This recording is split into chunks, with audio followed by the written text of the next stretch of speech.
Hello, and welcome to Sports by Compian. My name, of course, is Stephen Compian, your host, and I am joined here by my powerful co-host, Mr. Dan Gill himself. Dan, how are you today, sir? I'm good, just staying in from the rain today. Love it, man. His sunglasses are looking extra powerful. People, you may or may not have noticed, we have a new awesome look to all of our videos today. That is all thanks to the hard work of Dan Gill out there making our videos look even cooler as our thumbnails. So get excited, watch some videos, because Dan's putting in the work, people, and you'd be doing a disservice to not watch it. Dan, there was a big game yesterday, and yours truly was there to see all the action because that's just how I get down. I can't show you the stream anymore, Dan. It went away, but you remember what it looks like. I do want to show you the highlights, though. This is kind of a mess, but I pulled up all three of them. I don't know why Discord does that sometimes. Makes it nice and difficult for us. Here we go. All right, let's see if it just works now, hopefully. Yay! You see all this, Dan? Yeah. So, MLR final, we had San Diego Legion versus the New England Free Jackets. Then you can see here, New England went up to an early lead, 7-0. Then it was, I'm sorry. I think they got a field goal first. Or maybe they missed their kick. Either way, San Diego had the lead for a little while. Then New England takes it back 10-7. And then they get another field goal, and it's 13-7. San Diego is dangerous, though, Dan. We know this. Honestly, watching this whole game, just a quick recap from the outside, they honestly may or may not have looked like the better team. And they looked faster. Oh, my God, their defense was good. We're going to see a lot of defense played by San Diego through some of these highlights, but this is how good their offense can be, Dan. Look at the speed. Look at the way he hit that gap. Like, you just don't have much of a chance, and then he just straight up outruns it. We were in that section up there. Dude, watching that live, the speed that he just closes this gap with, like, look at this. He ripped through so many people. Bam! Right through five, rips through him. Both these guys close in. Back inside. Neither of them could keep up with this guy. Fast as hell. Beautiful try. Gives them the lead going into halftime. The half went into the lead with 14-13. As I mentioned, this was a super close game on so many different accounts. We actually have that play coming up right now. Right afterwards was New England Free Jackets creating some space. So watch this, Dan. This is what I'm talking about with defense. Look at the defense by San Diego. That recovery. Like, that is just so good. Look, they just close in from everywhere. Look, they got 14 running. They got him closing. Like, this is not a team that panics when the other team breaks the line. You know what I mean? Yeah. Look how many red jacket shirts are around here. It's downright terrifying if you try to score points. Like, they close in fast. They swarm to the ball. And then look at that pass, though. Like, that is just next level, this pass, dude. And then what a finish. A lot of controversy around this try, apparently. I haven't been here, but Dan has said that it is a controversial subject on the internet. Is that right, Dan? Yeah, I heard again. I unfortunately wasn't able to watch the game due to a prior commitment. But there was some debate on whether or not he hit the out of bounds mark before downing it. Again, I don't think this is going to give us the alternate angles to look at it to see ourselves. But that was one debate on if he actually was able to down the ball prior to hitting the flag. It is a close call regardless, for sure. We've seen an excellent season out of 11, though, so I'm happy to see him get a try. Yeah. But, yeah, dude, just the San Diego defense was relentless. Both teams just all day. This was the best game I've seen of rugby in live I've seen by far. Like, both these teams were just so good. Even though San Diego looked like the better team throughout the day, New England was just taking advantage of their opportunities. And they were taking advantage of some costly San Diego Legion mistakes. Even that first try was off of a San Diego Legion mistake. But this final drive here, dude, this was the end of the game. You can see there's 4 minutes left. They're just pounding. They must have had, like, 14 phases or something here, Dan. It was amazing to watch how they just didn't lose possession. You see that clear out by Ted? Ted had an amazing day for the Free Jackets. Great space creator, absolute leader of the team. But look at this. This dude's about to pull off a poach. Look how far away he is. Just bam! What a clean out. And I saw that clean out live. That was nice. But you can see that gap created there. You can see 12 looking disappointed. And the camera kind of misses it. But this was on 12. You can see him, he tried to jump the pass and just misses. Look, see right there. Yeah. And you're going to leave a hole open right now. Oh, dude, he created a huge hole, and then, not to get on 12, but really rough game for him overall. I mean, he ended up dropping that first pass that led to the first New England try, and then he had that play to give up a big try after their defense had been standing on the goal line for like 14 phases, like I said. Like, they were standing around, and like, he's trying to create a big play, you know, and that would have sealed the game if he makes that catch and takes it back to the house. But he misses, and now you're down. And then they had a chance. They had the ball back in New England territory, and it's like the last couple minutes. I was rooting for New England, so I'm like, please hold on. They throw it to 12. He bobbles it, knock on, and then give the ball back to the other team. And so, yeah, three very costly plays at number 12. I'm not sure what his name is. Don't mean to pick up the guy, but rough game for him. Although he did have a nice turnover on down. Like, he had a nice poach that I called for a penalty. Later in the game, when New England was trying to get on the board, they were struggling to kind of catch up to San Diego through the midpoint of the game. He had a very nice poach that led to a penalty and an opportunity for them to kick, which would have led to probably them winning the game, because it was already I think it was only 20 minutes left. They already had the lead. If they get this field goal, if they put it up by 10, I think at the time, it was going to be huge. Unfortunately, a couple plays before that, their number 10 had gotten injured.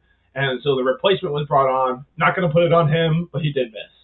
And San Diego ultimately loses the game by 1 point. Tough times. That's the kind of margin for error we're operating in here in the MLR final. And I love to see it. I was so happy with the quality of that game. No, I mean, especially we were talking about it last week, for as much of a blowout as those conference finals were, I'm glad that we had a nice close game, competitive game. Absolutely. You know, for someone that was probably tuning it on for the first time, because it was on Fox, which was nice. I'm glad it wasn't on FS1 or FS2. Like, it was actually on Fox. Nice. So plenty of people could watch it. So if someone stumbled upon it, like, it was going to be a competitive game to watch. Yeah. And get people into it. Hell yeah. Even if they didn't know what was going on. Yep. I will say, DJ Diesel, pretty terrible. He just basically played the classics, and he just like throughout the day. He must have said it like 4 times. Are you ready for the game? We're here to get you pumped up for the game. I was like, at times like wondering if he even knew he was at a rugby game. But either way, semi-amusing. You know, I'm sure he amused some of the fans there. Pretty funny. A lot of dubstep, and then like a lot of the classics. But yeah, he was there. A lot of the rugby community was out to support. MLR final attendance record, Dan, at 10,000 103 people. So that's huge. I think it was 10,103, something like that. We had a lot of New England fans and San Diego fans, but the San Diego fans seemed like they outnumbered the New England fans, which is kind of funny because I think Chicago's closer to New England than San Diego. But actually, I love though that both squads though were able to get a good contingency out there. Yeah. For it, you know, it wasn't heavily reliant on, you know, you guys, the Chicago Hound fans, to like fill out the stadium. I mean, I'm all for the, you know, what I call it, neutral site championship games. Which we had a lot of people there, dude. There was a lot of people who were ready for that. Chicago showed out. Yeah, so I mean, it's one of the nicer venues in the league, so it's a no-brainer. Yeah. To put it there. I mean, San Diego is probably also one of the, you know, top tier ones that you're going to get. But, yeah, no, it's great to see that San Diego and New England both showed up. And then, I mean, from what I was seeing online, you know, the old Glory page that I'm on, there's a good handful of them that traveled out there for that. So, like, even other teams were showing out, too. Yeah, I saw the gold jersey. I saw plenty of DC jerseys. You know, there was a lot of contingent of different teams out there to watch. It was really cool to see. Definitely a lot of people enjoying the game. What else was I going to say about this game, Dan? I think not that much. 15 for the Jackets played a good game. Guy was all over the field. You know, a lot of coverage kicks, a lot of kicking himself. Just seemed like he wasn't running out of energy. Dude definitely wanted to win. That's what I was saying about the Free Jacks. They were just playing steady ball. They took the punches that the Legion had to throw at them and just hung in the pocket. and they maintained possession of the ball. Is what I think they did really well. They know that the Legion have an excellent offense, so best way to beat that offense, keep the ball away from them, and that's what they did. Most of this game, New England was just hanging on to the ball. So I think that's how you beat the champs, apparently. Not that the Legion were the champs, but And now, Dan, we are like what the seventh year into this league, and we've already had like 4 or 5 different champions. Pretty good. Yeah, no, it's been around for a while, so it's nice to see a rotation of people. Gets the markets involved. That 1 or 2 or 3 teams aren't dominating it. Exactly. So it's good. For sure. Before we move on to our next topic, I would like to bring up our first non-sponsor sponsor of the day, Goldfish. They offer jalapeno flavored goldfish, rainbow goldfish, and of course, classic goldfish. This is an excellent little snack. I think slightly less bad for you than chips because it's probably just less seasoning overall, Daniel. And yeah, quite a lovely little snack for you and your family because there's a shitload of goldfish that fit into each one of those little packets. But anyway, Goldfish, proud non-sponsor sponsor of Sports by Compian. Moving on, we have been talking about a World Cup for a while here, a Rugby one that is, and it turns out this whole time there was a nice appetizer we could have been sinking our teeth into, Dan, and I feel bad that we missed it. But we can cover it now because there is under 21 Rugby World Cup going on right now in the world, Dan. How does that make you feel? That we didn't even know about this. It's also kind of embarrassing, huh? Hey, we got a lot of sports to cover, so we're trying to hit them all. It is a lot of sports to cover. We're trying our best, people. But, I mean, I guess this whole thing kicked off with France just absolutely destroying Japan, 75-12. Tough times, Japan. And they kind of jump around here. Match 2 was, Australia taking care of Fiji. Anyway, there's a whole bunch of stuff that happened here in this World Cup. We're already skipping ahead to the semifinals because this is how we roll here on Sports by Compian. Those 2 games took place this morning. We had South Africa fall to Ireland. The Irish under-20 team looks good, don't they, Dad? Oh, they've been playing well. Big win over South Africa because the top tier South Africa team's been rolling through the international circuit. So it's a big win, I'm sure, on their front to take a team down to that caliber for sure. Hey, big hope for England though, having their under-21 team make it all the semifinals. That's pretty impressive. Yeah, but that was an absolute slugfest, 52-31. Yeah, it was. Jeez, just trading back and forth. Yeah. Although it does look like France definitely got the best of that. I mean, they put up 75 points in the first game, so it seems like they meant business throughout this tournament. And that's just not surprising. Yeah. So France has a good young team and a good old team, Dad. Is that what we're saying? Yeah, I mean, France is pretty solid through. I expect them to be on the top end of the Six Nations next year. So you're clearly seeing that their young bucks coming up are going to be feeding right into the system that they already have. They're all going to go meet Dupont and get even better when they meet him and play with him. What a time! Yeah. What a time to be alive and be a France fan, Which I think we've been pretty clear on this pod. We're not exactly the biggest France fans here, which is why we are rooting for Ireland in the final. But before we get to the final, Japan and Italy will play for some place in this tournament. What place is this, Dad? Do you know? Yeah, I just had it up. I'm sorry. Italy and Japan is playing for 11th. Okay, and so these guys are playing for what, 9th? So Wales, Australia is 5th. Fiji, Argentina is 9th. And then South Africa and England is for 3rd, right? Yeah, South Africa, England for 3rd, Georgia, and New Zealand for 7th. Okay. Okay, Dad. All right, I see how it is with these people and what their plans are. Before we continue with that, though, what do you think, though? France, Ireland, under-21, Rugby World Cup on the line. What are we taking, Dan? I mean, I'm an Ireland guy, so I want to say Ireland's going to take this. Same. I have no idea about either one of these teams. I watched the Irish team very, very briefly this morning before I went into a podcast with Christopher. Coming soon to Sports by Compian. But anyway, yes, I did get a chance to really delve into who's good in these teams too. But my heart tells me I want Ireland to win.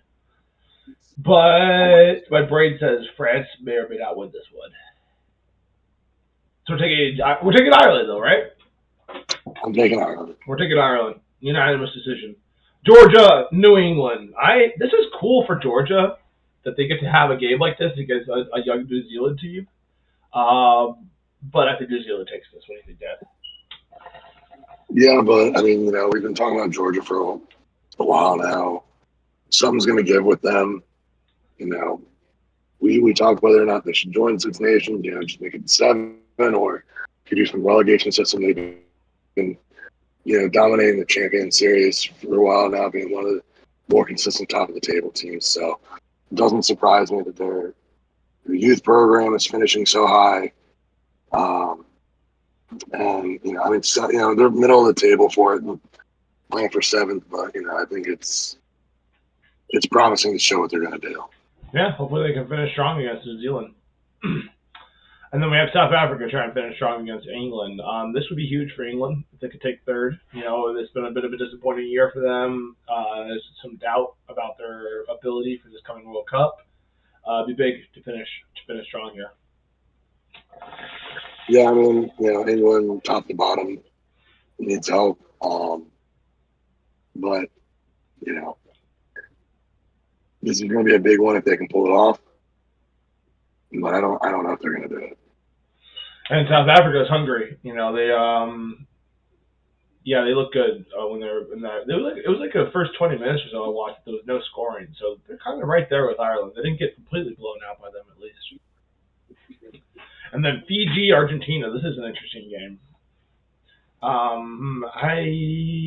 kind of go Argentina here. They seem like the more complete side. I'm sure Fiji has a nasty back line, but I'm curious how their overall strength is. For sure. And, battling it out through the 9th place. Both probably didn't have the showing they were looking for, but, this is all development league stuff, so you never know where it's going to go. I love to see them playing for both those places. Why not? And then you said Wales and Australia are playing for 7th, right? Yeah. 5th. 5th, okay. I can see Australia taking this. Although good for Wales, 21. Under 20 that they're at least playing for 5th. Yeah, I mean their top flight has been getting a little better the last couple of years after being generally towards the front of the market. But they've gone through a little bit of a rough patch the last couple of years. But good to see that they're starting to get something together down there. And then finally, Italy and Japan. Now, gotta be a little disappointed for these two playing for 11th place. Is that pretty much all the teams in the thing? Yeah, it is. Okay. So they're pretty much playing for who's going to finish at the bottom of the heap. Rough terms, absolutely. Who are you taking to end at the bottom of this heap? I think it's going to probably be Japan, right? I mean, I don't know. I know we also rag on Italy a lot. We know that Japan's an up-and-coming power in rugby. So, with it being up-and-coming, sometimes your youth programs aren't that good.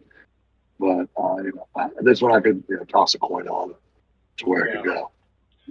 See how they kind of done throughout this tournament. I know, Japan caught a walloping to start. They catch another one against Australia. Yeah, dude, 19-62. Jeez. Well, Italy's at least sort of in their game. They're losing. Look, they even won against South Africa. Yeah, no, I'm definitely taking Italy for this game. Yeah, no, Japan gets their ass kicked immediately. Yeah, it seems like looks like Italy might have the upper hand. Yeah, for sure.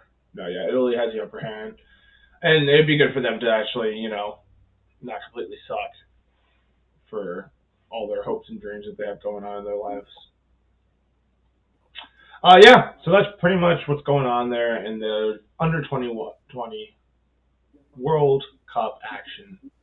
Daniel, as we wrap up yet another episode of Sports by Compian, Do you have any final words or things you'd like to share with the people of Sports by Compian?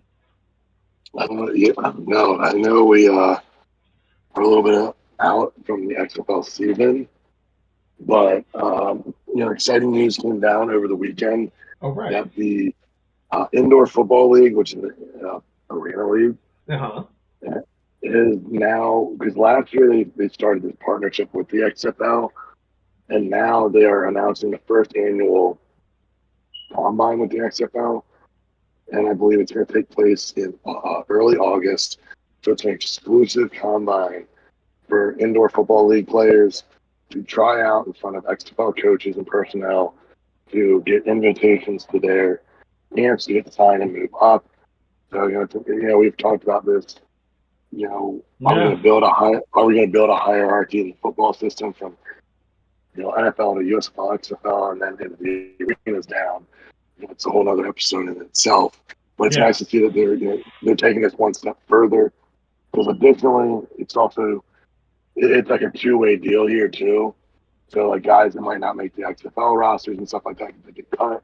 They have a system in place to help get them on sort of IFL or Indoor Football League rosters as well. So those guys aren't just out of playing altogether either. They help get them in, so that way they do well in the IFL, hit the combine next year. They might be back in the XFL the following season. So we're starting to build this A, system. a tier system for them to stay involved. I like it. Yeah, exactly. Because the Rock's big thing is give everybody a second opportunity, and it shows that even if they're not going to be making it in the XFL that year, they're still helping them try to get a spot in place Yeah. somewhere. 100%. No, that's awesome.